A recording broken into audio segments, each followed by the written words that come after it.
Hey everybody, Joshua Phillips here with Churchill Mortgage, and it is Friday, January the 10th, and I'm looking out my window at a lot of snow. I know a lot of you are either dealing with snow or sleet or rain, depending on how far down in Georgia you are, but I hope everybody's staying safe. I'm working from home. Looks like I'm going to be home for a few days, but I did want to come to you with a market update, and gosh darn it, I hate to come to you with this market update, but once again, mortgage rates are not doing well and rates are going higher.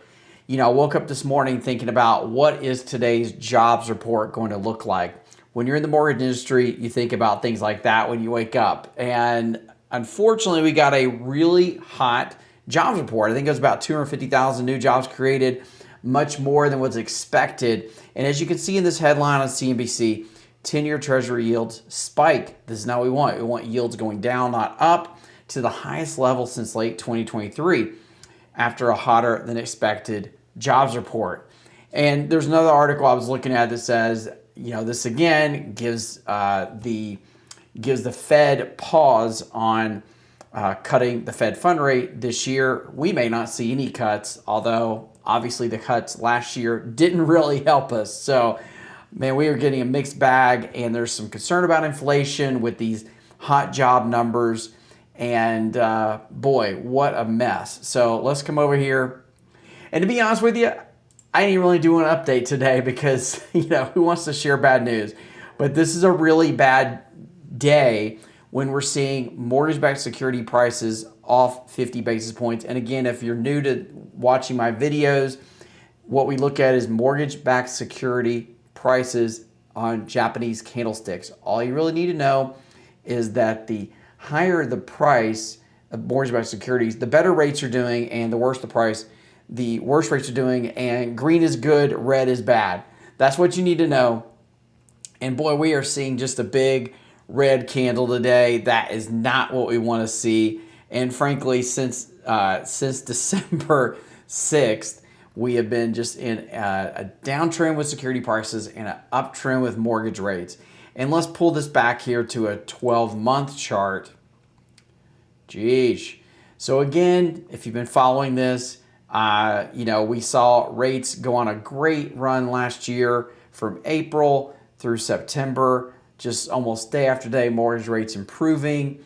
And then we hit that spot right September 20th, somewhere in there, is when the Fed cut the Fed fund rate 50 basis points. Since then, we've been kind of in a free fall, and rates are back to some of their worst levels we've seen in nearly a year. Mortgage rates are up about 1% just since last September. I hate to share this news. So we're back kind of in that. We're over 7% in a lot of cases, or maybe you can buy your rate to the upper sixes, but rates are up quite a bit.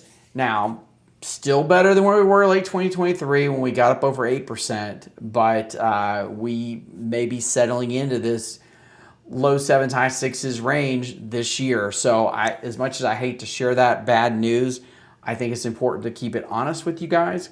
As the kids say, keep it 100. And so I wanted to share this news with you. Now, hopefully some news will come out. I know Trump, when he comes in office, he's going to want to see, he's talked about, hey, rates need to be better. But practically speaking, I don't really know what the president can do other than talk about it. I don't know what he can do to actually make mortgage rates improve. But gosh, wouldn't we all hope that he could do something? And the new senators and House members that are coming in, that there's something they can do to help mortgage rates this year. Cross our fingers. But for now, we're seeing mortgage rates go up, and there's really not much reason to think they may not keep going up. We'll just hope for a bounce somewhere along the way. Anyway, hope you're staying safe and warm where you are, and maybe getting out and making a snowman. One of these days I will come to you with better news, but for now, it's pretty much bad news for mortgage rates, as we're having a really bad end of the week and last several weeks. So take care, and we'll come back to you with more news later. Bye.